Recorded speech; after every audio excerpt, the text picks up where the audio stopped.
Hi everyone, welcome to my channel. आज हम एक इम्पोर्टेंट टॉपिक के बारे में बात करने जाएंगे। तो जैसे how to decide actual draft. जो एक्चुअल ड्राफ्ट होता है और कैलकुलेटेड ड्राफ्ट होता है, वो अलग अलग चीज है। इसको कभी एक नहीं समझना। अगर आप इसको सही तरीका से एक्चुअल ड्राफ्ट निकाल पाओगे तो आपकी डिपार्टमेंट में रैपिंग सेट करने का प्रॉब्लम दूर होगा।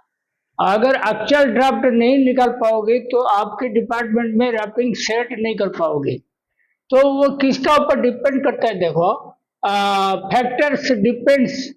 कौन सा फैक्टर के ऊपर एक्चुअल ड्राफ्ट डिपेंड करता है? सबसे पहले देखो, आज पर मटेरियल टाइप। मटेरियल टाइप मतलब समझ लो आप कॉटन 100% चला रहे हो या पॉलिस्टर 100% चला रहे हो, उसमें कैलकुलेटेड ड्राफ्ट एक्चुअल ड्राफ्ट में बहुत फर्क नहीं रहेगा।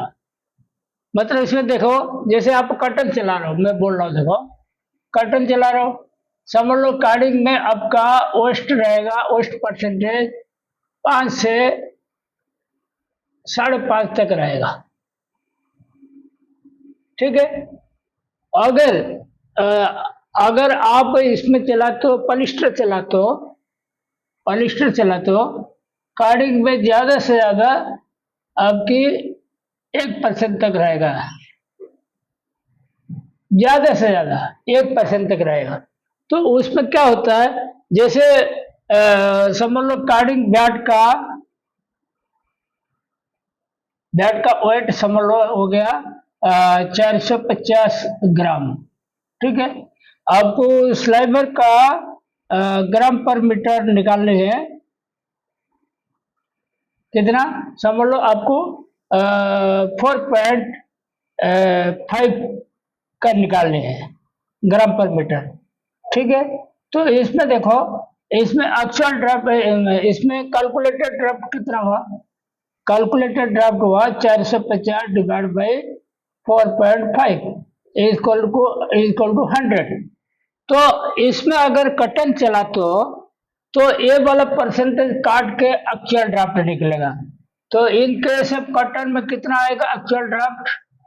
कटन में आएगा, देखो 94.5 से 95 डालना पड़ेगा एक्चुअल ड्राफ्ट।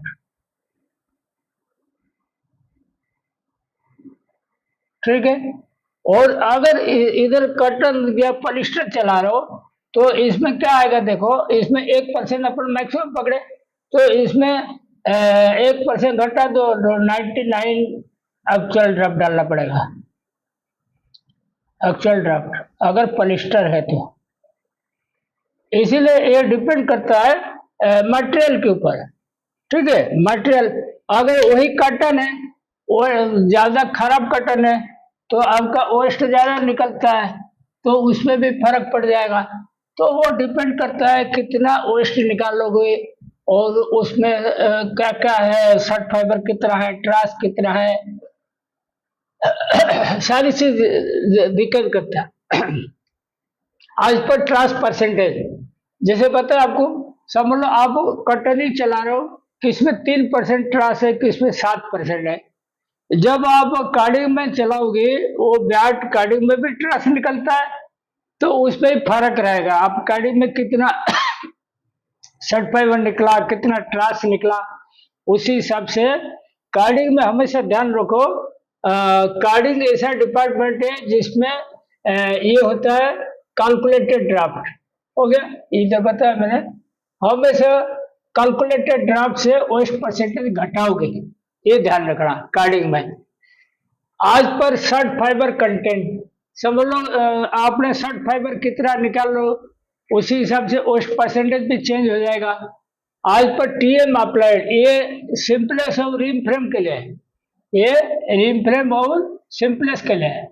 देखो, टीएम जो है, समझ लो सिंपलेस में आप टीएम 1.35 दिया, किसी में सिंथेटिक चला रहे हो 0.7 दिया, तो उसी हिसाब से वो मतलब ऐड करना पड़ेगा। और वो ब्रेकर में देखो, ब्रेकर ड्रॉप में ये हमेशा जितना तुम्हारा ये आता है, मतलब वेस्ट परसेंटेज देता है वो उसी हिसाब से इसको माइनस करना पड़ेगा।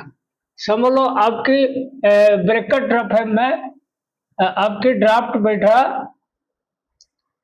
कितना, समझ लो 6.75 बैठा है एग्जाम्पल, कैलकुलेटेड कैलकुलेटेड कितना 6.75।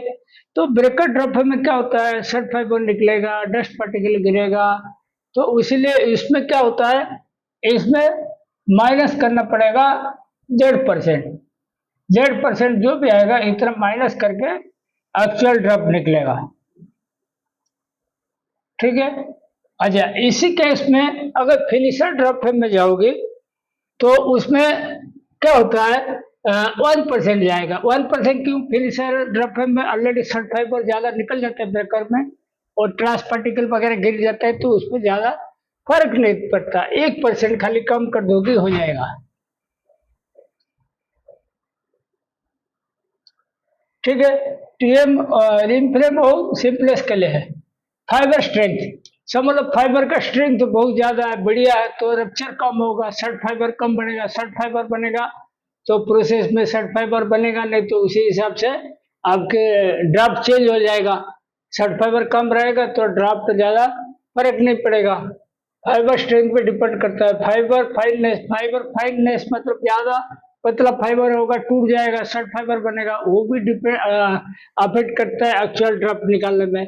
आज पर ब्लेड कंपोनेंट मतलब समझ लो आप पॉलिस्टर कटर चला रहे हो, ठीक है, तो पॉलिस्टर कटन चलाओगे उसी हिसाब से पॉलिस्टर कितना परसेंट, कटन कितना परसेंट, उसी हिसाब से कटिंग में वेस्ट निकलेगा, उसी हिसाब से ब्रेकर फिनिशर में निकलेगा, और उसी हिसाब से सिंपलेस्ट में आपकी टीएम वगैरह डिसाइड करना पड़ेगा कितने का देना है उसी हिसाब से, तो और कितना ड्राफ्ट उसी हिसाब से होगा।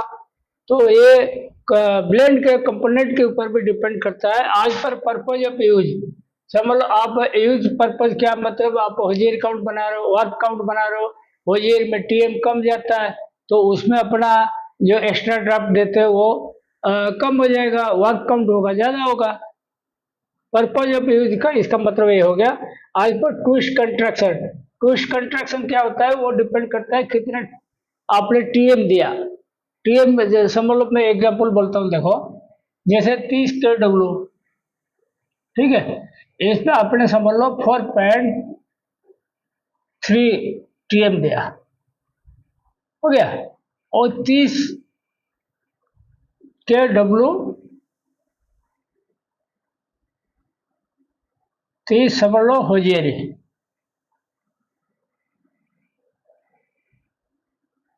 तो इसमें समझ लो 3.8 दिया, तो टीएम का कितना फर्क, इतना फर्क आ गया। तो ये जो फर्क आ जाएगा उसी हिसाब से जो एक्स्ट्रा ड्राफ्ट अपन लिखे ना रिम फ्रेम में, इसमें फर्क पड़ जाएगा। तो ऐसे ही इसमें कॉटन में 4.3 है, पॉलिस्टर में वही 30 काउंट बनाओगे तो 30 पॉलिस्टर, उस पर आ जाएगा 2.8 से 2.9 का टीएम आ जाएगा, तो इतना कम हो जाएगा। उसी हिसाब से सिर्फ 4% का ही अपन को एक्स्ट्रा ड्राफ्ट देना पड़ेगा। तो डिपेंड करता है आप कितना टीएम वगैरह दे रहे हो। ट्विस्ट कंट्रैक्शन जितना टीएम ज्यादा दोगे ट्विस्ट कंट्रैक्शन बढ़ेगा। आज पर रिम फ्रेम टाइप मतलब जैसे नॉर्मल रिम फ्रेम है या कंपैक्ट है या एल ट्विस्ट है या नया जमाने का है या पुराना जमाने का है, तो उसी हिसाब से आपको रिम फ्रेम टाइप का ऊपर भी आपको एक्स्ट्रा ड्राफ्ट कितना देना है एक्चुअल ड्राफ्ट लेने के लिए मालूम पड़ेगा। आज पर कार्डेड कोम्ड बताया था, कार्डेड कोम्ड में भी टीएम का फर्क रहता है। आज पर डेप्थ ऑफ डाई कितना परसेंट है उसका ऊपर भी डिपेंड करता है। समझ लो डाई परसेंटेज ज्यादा है तो टीएम आपका ज्यादा लगेगा, टीएम ज्यादा लगेगा तो ट्विस्ट कंट्रैक्शन ज्यादा लगेगा, तो उसी हिसाब से आपको मतलब एक्चुअल ड्राफ्ट होता है कैलकुलेटेड ड्राफ्ट का निकालनी पड़ेगी। आज पर मशीन कंडीशन, मशीन समझ लो बहुत बढ़िया मशीन है तो उसमें वर्किंग बढ़िया रहता है तो टीएम थोड़ा कम दोगे चल जाएगा। अगर बिल्कुल वो पुराना जमाने का मशीन है तो उसमें फिर टीएम वगैरह थोड़ा बढ़ा कर देना पड़ता है। Fly generation quantity, fly generation मतलब जैसे मिल में चल रहा है तो आर एच की भी इसमें रोल रहता है, रोल ऑफ आर एच।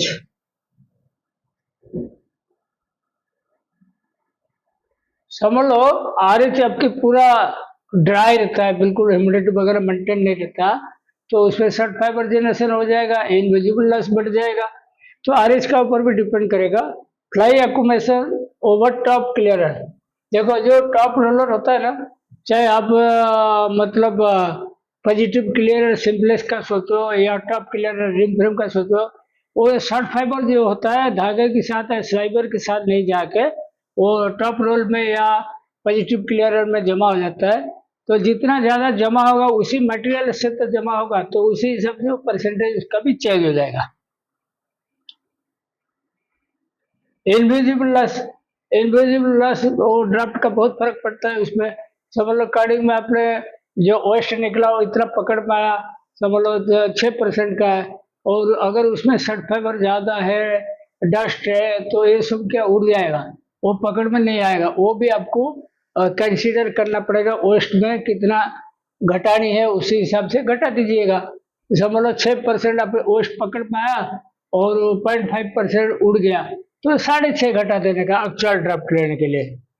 फिर न्यूमाफिल फैन वेस्ट परसेंटेज। न्यूमाफिल फैन देखो, न्यूमाफिल फैन के बारे में बोल रहा हूँ।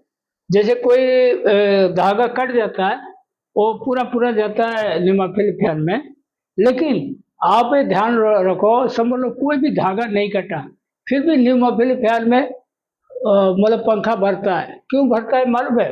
वो जब अपन ड्राफ्टिंग करते हैं, जो अपना फ्रंट बटन रोल से फ्लिस निकलता है धागा बढ़ने के लिए, उसमें जो शॉर्ट फाइबर होता है ना, वो सेक्शन 2 में खींच लेता है। तो वही है, न्यूमाफिल फैन वेस्ट अगर कम आता है तो उसी हिसाब से परसेंटेज चेंज हो जाएगा, अगर ज्यादा आता है तो वो भी चेंज हो जाएगा। Short fibre percentage collected in Primo. Compact machine में एक प्रीमो रहता है ड्राफ्टिंग जोन में, जिसपे शॉर्ट फाइबर दोनों साइड से, रूबिंग का दोनों साइड से प्रीमो में शॉर्ट फाइबर जमा होता है। बीच बीच में इसको सफाई करना पड़ता है, सफाई नहीं करोगे कॉम्पैक्ट धागा का हेरीनेस वगैरह बढ़ जाएगा। शॉर्ट फाइबर प्रीमो में भरने के बाद वो जाम हो जाता है, मशीन को मतलब ब्रेकेज बहुत करता है। देखो जैसे फिनिशर ड्रॉपिंग का बताया था, देखो अगर ड्रॉप में आपकी 6.75 एक ड्राफ्ट है ना, अपने इसमें 6.70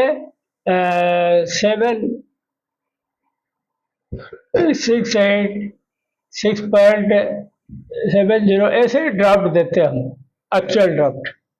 ये अगर कैलकुलेटेड ड्राफ्ट है, एक्चुअल ड्राफ्ट देते हैं, परसेंटेज के हिसाब से निकाल देना जो बैठेगा। फिनिशर में 1% घटाते हैं, और सिंपलेस में देखो 2% ऐड करते हैं।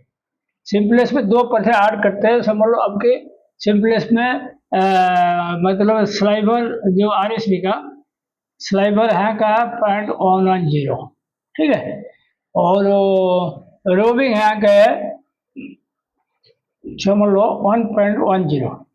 तो टोटल ड्राफ्ट कितना हुआ? टोटल ड्राफ्ट हुआ 10, ठीक है, 10 हुआ। तो एक्चुअल ड्राफ्ट होगा, एक्चुअल ड्राफ्ट होगा 10 इंटू 1.02, कितना होगा देखो, 10.2 तक आ जाएगा, 10.2 तक आ जाएगा।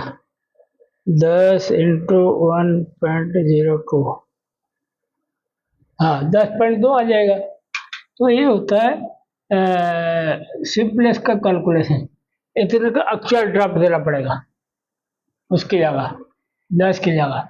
तो ये दोगी तो आपको जो रोबिंग का रैपिंग रखना है ना, उसी हिसाब से आएगा, नहीं तो नहीं आएगा। और उसके बाद रिम फ्रेम में देखो, रिम फ्रेम में बहुत अलग प्रकार के हिसाब किताब रिम फ्रेम में ये कैलकुलेटेड ड्राफ्ट है ये, उसमें 4 से 10% तक रेंज है। 4% देखो, इसमें मैंने आपको दिखा एक गाइडलाइन दिया, देखो 100% पॉलिस्टर में 4% एक्स्ट्रा ड्राफ्ट दो कि चल जाएगा। 4% एक्स्ट्रा ड्राफ्ट समझ लो एक मशीन में आपका 30 काउंट बना रहे हो, ठीक है, और रोबिंग हैक समझ लो 1 हैंक। तो ड्राफ्ट कितना ड्राफ्ट आया 30, ठीक है। तो एक्चुअल ड्राफ्ट जो होता है 30 इंटू 1.04 और 4%, कितना हो गया 31.2, इतना का एक्चुअल ड्राफ्ट चाहिए अगर 4% एक्स्ट्रा देगा, ठीक है। ऐसे इसी हिसाब से होगा। तो आप ये सोच लो इसमें क्यों अंतर है। देखो मैं आपको समझा देता हूँ, रिम फ्रेम का जो गाइडलाइन है वो मशीन टू मशीन भी वेरी करेगा, मटेरियल टू मटेरियल करेगा। 100% पॉलिस्टर देखो 4% एक्स्ट्रा ड्राफ्ट में लोगी तो एक्चुअल ड्राफ्ट आएगा। पॉलिस्टर कॉटन है तो 5% से स्टार्ट हो जाएगा, समझ लो पॉलिस्टर परसेंटेज ज़्यादा है तो 5% होगा, पॉलिस्टर परसेंटेज कम हो जाएगा 5 से भी बढ़ जाएगा 6 तक चला जाएगा, ठीक है। पॉलिस्टर विस्कस 4.5 से 5, क्योंकि पॉलिस्टर में और विस्कस में ज़्यादा ऑयस्ट्रेन निकलता है, टीएम कम रहता है, तो इसमें 4.5 से 5 तक चल जाएगा। कॉटन वर्क काउंट में देखो 7 से 8, कॉटन वर्क काउंट में ज़्यादा टीएम देना पड़ता है, मतलब 4.5, 4.4 ऐसे देना पड़ता है, ये रहता है। इसीलिए 7 से 8% एक्स्ट्रा एडिशनल ड्राफ्ट दोगी तो एक्चुअल ड्राफ्ट आएगा। और कॉटन होजियर में देखो 6 से 7, कॉटन होजियर में क्या समझ लो वाट पे आपने जिसमें दे रहे हो 4.4 का दे रहे हो ना टीएम, ठीक है। होजियर में इसमें 3.6 से 3.8 तक टीएम दोगे तो उसी हिसाब से इसमें परसेंटेज अपना चेंज हो जाता है। और कंपैक्ट कोन में देखो 5 से 7, कंपैक्ट कोन में क्यों कम है, उसमें देखो फ्लाई बहुत कम रहता है, शर्ट फाइबर कम रहता है, जिसके कारण ये ज़्यादा वेस्ट वगैरह नहीं निकलता और कोम्बिंग भी हो गया। तो उस हिसाब से ये देखो कॉटन होजियर में 6 से 7 हो गया, ये कंपैक्ट में 5 से 7% अपन एक्स्ट्रा दे देंगे चलेगा। 5 से 7 इसीलिए वो लिखते देखो वो मतलब किस टाइप का मटेरियल है, किस टाइप का कॉटन है, उसमें कितना शर्ट फाइबर है, उसी हिसाब से रहता है। और ये वाट काउंट में कंपैक्ट का कार्डेड कोम्ब का लिखा मैंने, कोम्ब में 5 से 7 और कार्डेड में 7 से 8, ठीक है। और होजियर काउंट में कंपैक्ट में कोम्ब में 5 से 6 और कंपैक्ट कार्डेड में 6 से 7, और एलिट उसमें देखो कम है क्योंकि ये डबल का धागा बनता है रिम फ्रेम में, तो इसमें टीएम बिल्कुल कम जाता है, चल जाता है। तो उस केस में अपना ये चल जाता है, मतलब 5 से 6%। और शर्ट फाइबर ज़्यादा रहता नहीं, कोम्बिंग हो जाता है, इस चक्कर में शर्ट फाइबर ज़्यादा नहीं रहता है। तो ये कुल मिला के एक्चुअल ड्राफ्ट निकालने का तरीका है। ये फंडा कोई अपना लेगा तो आराम से सिंपलेस में ड्राफ्ट फ्रेम में, कार्डिंग में, रिम फ्रेम में एक्चुअल ड्राफ्ट सेट कर सकता है। उसी हिसाब से गियरिंग से निकाल सकते हो कितने का गियर लगेगा, क्या करेगा, तो उसी हिसाब से आप सेट कर सकते हो। आज का टॉपिक मैं यहीं पे समाप्त करता हूँ। Thank you.